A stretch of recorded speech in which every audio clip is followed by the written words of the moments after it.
The city of Charleston is working on installing and implementing an urban flood detection and alert system. It's comprised of a series of sensors and cameras placed across the peninsula in areas prone to flooding, like right here off of Calhoun Street. The program is meant to keep drivers safe and the city aware of rising floodwater. The idea is, one, for safety. We're always focused on safety first. But second, we want the city to be able to function as normal when we have these flooding events. The sensors detect flooding and then relay a notification to city officials and the police department. Those sensors would also be connected to signage, warning approaching drivers that there's water on the roadway. If you're commuting, it's really helpful to know where the flooded roads might be on any particular day, whether it's from this extreme rain we've been having or maybe extreme high tides. Gives you an opportunity to alter your route on the way to work or your way home. The city will be accepting a $111,000 grant from FEMA, and they'll also be contributing about $20,000 to make the project a reality.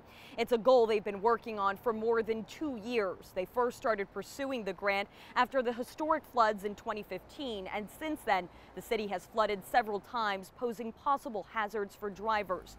So anything that we can do to bring technology to help us manage that's good for us, that's good for our citizens, that's good for the economy of Charleston.